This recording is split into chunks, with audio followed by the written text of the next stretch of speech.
नमस्कार, आप सभी का स्वागत है टॉप अपडेट में। मैं हूं आपके साथ शालिनी राणा। शुरुआत करेंगे टॉप अपडेट की। उत्तर प्रदेश के मुख्यमंत्री योगी आदित्यनाथ आज एक दिवसीय दौरे पर प्रयागराज आ रहे हैं, जहां वो 3 जनवरी से शुरू होने जा रहे माघ मेले की तैयारियों का जायजा लेंगे। इसके अलावा मुख्यमंत्री कई अन्य कार्यक्रमों में भी शिरकत करेंगे। सीएम योगी के दौरे को लेकर पुलिस पर प्रशासन के अधिकारियों ने सभी तैयारियां पूरी कर ली हैं। सीएम के दौरे को लेकर मिली जानकारी के मुताबिक सीएम योगी आदित्यनाथ शहर में करीब 2 घंटे 40 मिनट तक रहेंगे। शहर उत्तरी से बीजेपी विधायक हर्षवर्धन वाजपेयी के रामबाग स्थित आवास पर जाएंगे। सीएम योगी यहां पर बजरंगबली की प्रतिमा के प्राण प्रतिष्ठा कार्यक्रम में शिरकत करेंगे। सीएम योगी संगम नोच पर गंगा पूजन करेंगे। माघ मेले के सकुशल और निर्विघ्न संपन्न होने की कामना करेंगे। इस मौके पर सीएम मेला क्षेत्र का भी निरीक्षण करेंगे।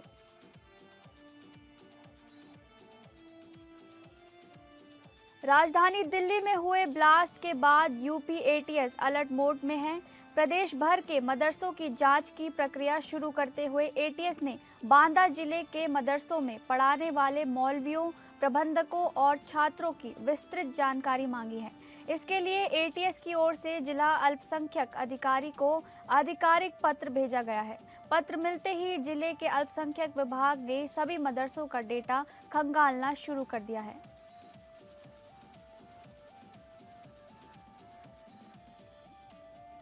मुख्यमंत्री डॉक्टर मोहन यादव हैदराबाद में आज investment opportunity in Madhya Pradesh स्तर में शामिल होकर दक्षिण भारत के प्रमुख उद्योगपतियों से संवाद करेंगे।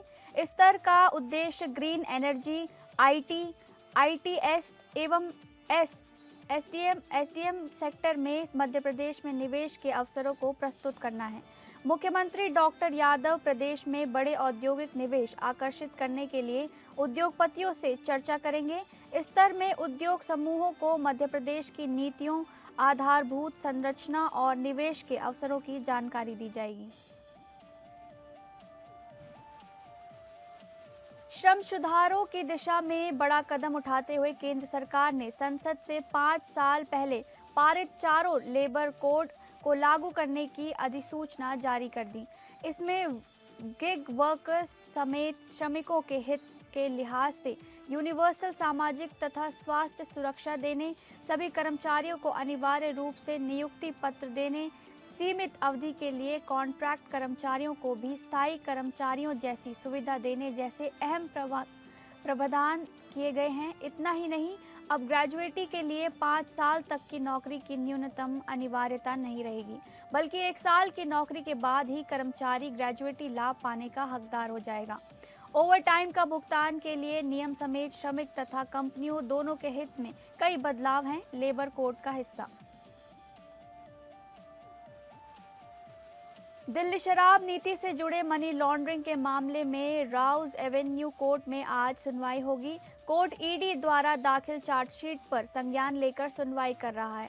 ईडी ने चार्जशीट में दिल्ली पूर्व सीएम केजरीवाल, मनीष सिसोदिया समेत अन्य को आरोपी बनाया है। वहीं इससे जुड़े सीबीआई के मामले में भी कल राउज एवेन्यू कोर्ट में सुनवाई होगी। कोर्ट सीबीआई द्वारा दाखिल चार्जशीट पर संज्ञान लेकर सुनवाई कर रहा है।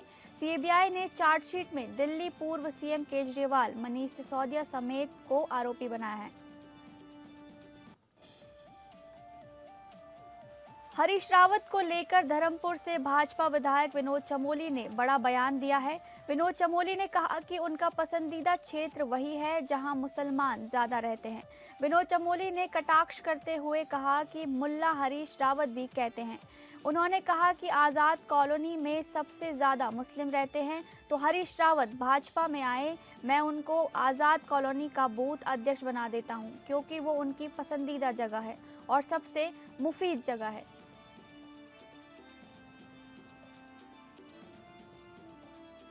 भाजपा प्रदेश महामंत्री कुंदन परिहार ने कहा कि समान कार्य का समान वेतन मिलना चाहिए और सरकार इसी दिशा में सकारात्मक रूप से कार्य कर रही है। उन्होंने कहा कि युवाओं के प्रति उत्तराखंड सरकार हमेशा संवेदनशील रही है। पिछली घटनाओं में भी सरकार की मंशा साफ दिखी है कि किसी भी युवा के साथ भेदभाव ना हो। कर्मियों के आंदोलन पर उन्होंने कहा कि सरकार वार्ता के माध्यम से समाधान निकालने के प्रयास में है, क्योंकि राजकीय कार्यों को आगे बढ़ाने के लिए हड़ताल की एकमात्र विकल्प नहीं होता। राज्य के 25 वर्ष पूर्ण होने के बाद आज अधिक सहयोग और संवेदनशीलता की आवश्यकता है। मुंबई के 252 करोड़ रुपए के ड्रग केस में एंटी नार्कोटिक सेल ने फिल्मों से जुड़े 2 नामों पर बड़ी कार्रवाई की है। सूत्रों के मुताबिक आरोपी सलीम शेख ने अपनी बयानबाजी में अभिनेता सिद्धांत कपूर और सोशल मीडिया इन्फ्लुएंसर ओरहान अवतार रमवाणी यानी ओरी का नाम लिया है, जिसके बाद एएनसी ने दोनों को समन भेजा है।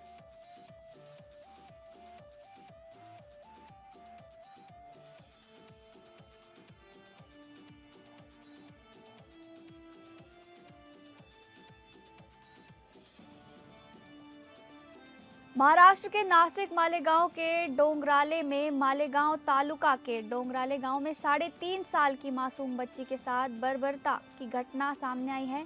दोपहर में खेलते समय बच्ची लापता हुई थी और उसके बाद जंगल के पास उसकी लाश बरामद हुई। पोस्टमार्टम रिपोर्ट में बलात्कार के बाद पत्थर से सिर कुचलने की हत्या से जाने का खुलासा हुआ है। 24 वर्षीय आरोपी विजय खैरनार को पुलिस ने गिरफ्तार किया है। पुलिस के अनुसार आरोपी ने बच्ची के पिता से पुरानी रंजिश के कारण इस वारदात को अंजाम दिया। आक्रोशित ग्रामीणों ने मालेगांव कोर्ट के अंदर घुसकर न्याय की मांग की, जिसके बाद पुलिस ने लाठीचार्ज किया, जिससे नासिक मालेगांव हाईवे पर 4 घंटे के लिए जाम लग गया। इस घटना से पूरे महाराष्ट्र में आक्रोश और स्तब्धता है। बदायूं के थाना उजानी क्षेत्र के कचला गंगा में एक 55 वर्षीय व्यक्ति का रेलवे पुल के नीचे शव उतराता देख लोगों में सनसनी फैल गई। वहीं गंगा में उतराते शव को देखने वालों की भीड़ जुट गई। वहीं गंगा घाट पर मौजूद लोगों ने कचला पुलिस को गंगा में उतरता रहे शव की सूचना पुलिस को दी। सूचना पर पहुंची पुलिस ने गंगा में शव को कड़ी मशक्कत के बाद बाहर निकाला और शव शिनाख्त कराने का प्रयास किया, लेकिन शिनाख्त नहीं होने पर पुलिस ने शुक्रवार 3:30 बजे के आसपास शव को कब्जे में लेकर शव को पोस्टमार्टम के लिए भेज दिया है।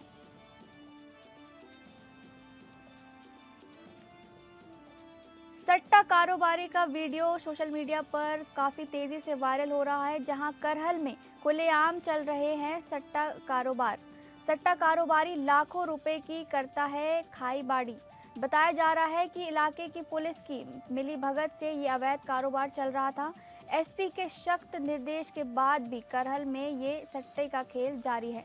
टीवी की दुकान के अंदर ये सट्टे बाजार चल रहा है। वायरल वीडियो की जांच पड़ताल में करहल पुलिस जुटी हुई है। पूरा मामला थाना करहल के मोहल्ला मनीहारन का बताया जा रहा है।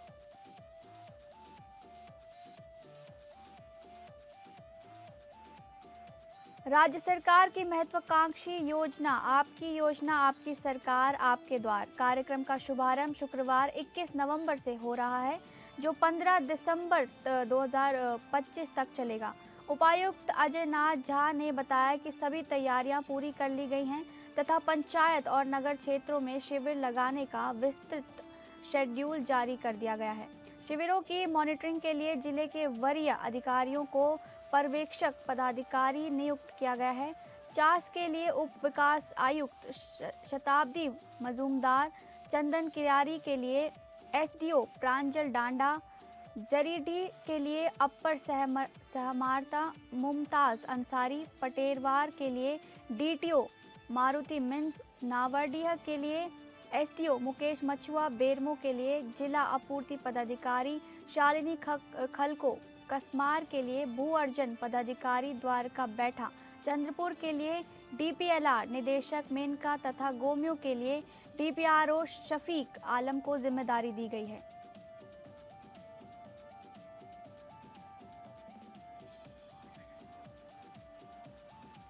मुख्य सचिव आनंद वर्धन की अध्यक्षता में समिति की बैठक आयोजित हुई। प्रदेश के विकास परियोजनाओं पर विस्तृत विचार विमर्श किया गया।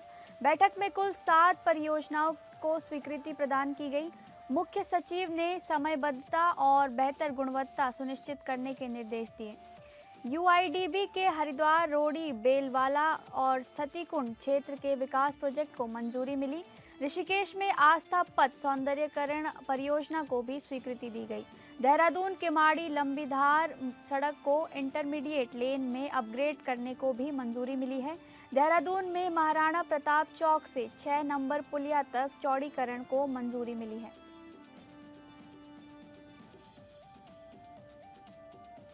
उत्तराखंड में पर्वतीय क्षेत्रों में वन्य जीव और मानव संघर्ष पर भयावह रूप लेता नजर आ रहा है। आए दिन भालू के हमले लोगों की जान ले रहे हैं। वहीं वन विभाग भी इन हमलों को रोकने में नाकाम साबित हो रहा है।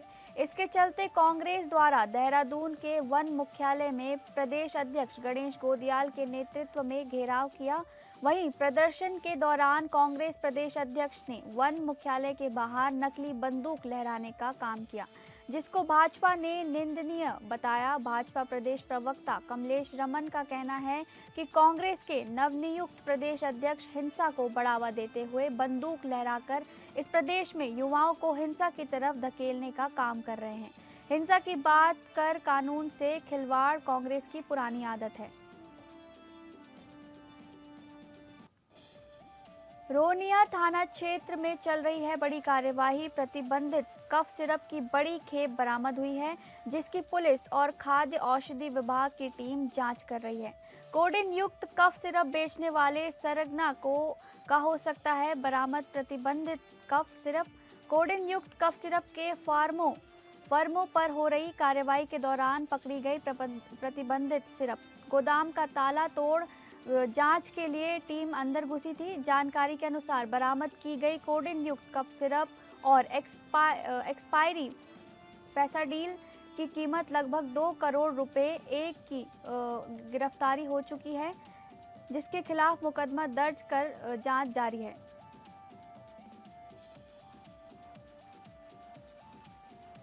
महोबा जिले के कुलपहाड़ कस्बे में लौह पुरुष सरदार वल्लभ भाई पटेल की 150वीं जयंती के उपलक्ष्य में भारतीय जनता पार्टी द्वारा एकता संदेश यात्रा का आयोजन कर देश की एकता और अखंडता का संदेश दिया गया।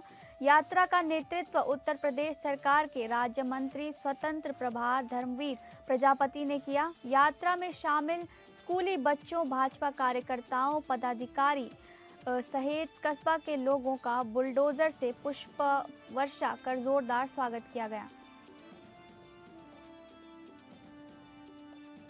केंद्रीय संस्कृत विश्वविद्यालय गोमती नगर में शुक्रवार को प्रदेश के सूक्ष्म, लघु और एवं मध्यम उद्यम, खादी एवं ग्रामोद्योग, रेशम उद्योग, हस्तकरघा एवं वस्त्र उद्योग मंत्री राकेश सचान ने 10 दिवसीय खादी महोत्सव 2025 का भव्य शुभारंभ किया। मंत्री ने फीता काटकर राष्ट्रपिता महात्मा गांधी की प्रतिमा पर माल्यार्पण कर दीप प्रज्वलन का कार्यक्रम विधिवत शुरुआत की। महोत्सव में प्रदेश के विभिन्न जिलों से आए 160 से अधिक उद्यमियों ने अपने स्टॉल लगाए हैं, जिनमें खादी, ग्रामोद्योग, हस्तशिल्प तथा स्वदेशी उद्योगों से जुड़े उत्कृष्ट उत्पाद प्रदर्शित किए जा रहे हैं। जिलाधिकारी जितेंद्र प्रताप सिंह आज ग्वालटोली स्थित नगरीय प्राथमिक स्वास्थ्य केंद्र पहुंचे, जहां उन्होंने जन आरोग्य समिति की बैठक में भाग लेकर केंद्र की व्यवस्थाओं का प्रत्यक्ष जायजा लिया। निरीक्षण के दौरान उन्होंने कहा कि जन आरोग्य समितियां ही वे स्थानीय मंच हैं जिनके माध्यम सीधे स्वास्थ्य व्यवस्था तक पहुंचती हैं और वास्तविक सुधार संभव होता है।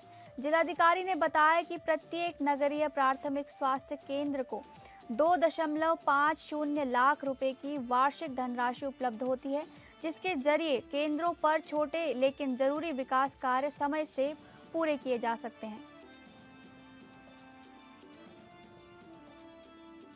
भारत के लौह पुरुष सरदार वल्लभ भाई पटेल की 150वीं जयंती के अवसर पर देवरिया जनपद में भाजपा के सदर विधायक डॉक्टर शलभ मणि त्रिपाठी की अगुवाई में भव्य पदयात्रा निकाली गई, जिसमें प्रदेश सरकार के जल संसाधन कैबिनेट मंत्री स्वतंत्र देव सिंह के मुख्यातिथि इस पदयात्रा में शामिल हुए, जो महाराजा अग्रसेन इंटर कॉलेज से शुरू होकर सिविल लाइन होते हुए राघव नगर, हनुमान मंदिर होते हुए शहीद रामचंद्र की स्मारक स्थली पर पहुंची।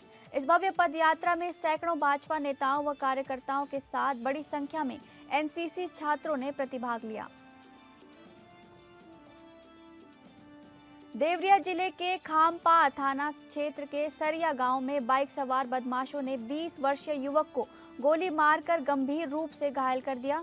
वारदात के बाद बदमाश मौके से फरार हो गए, जिससे गांव में तनाव फैल गया और भारी भीड़ जमा हो गई।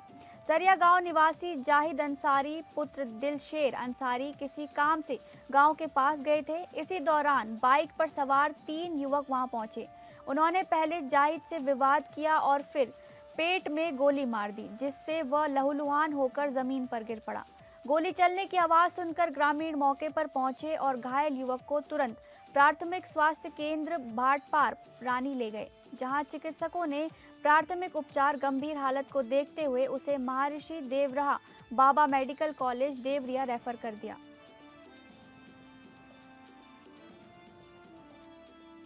बुलंदशहर के शिवपुरी स्थित प्राचीन शिव साईं बाबा मंदिर में खाटू श्याम बाबा की मूर्ति स्थापित की गई। इस अवसर पर नगर में एक भव्य झंडा यात्रा निकाली गई, जो विभिन्न इलाकों से होते हुए मंदिर पहुंची।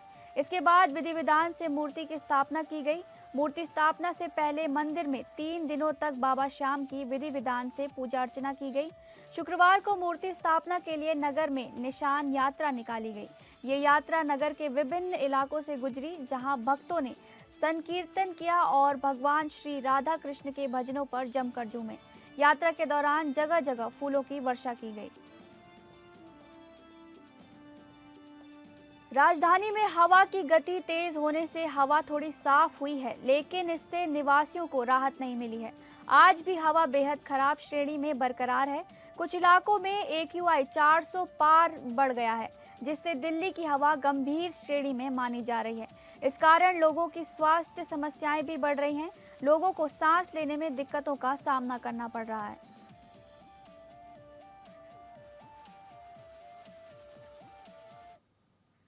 फिलहाल टॉप अपडेट में बस इतना ही। नमस्कार।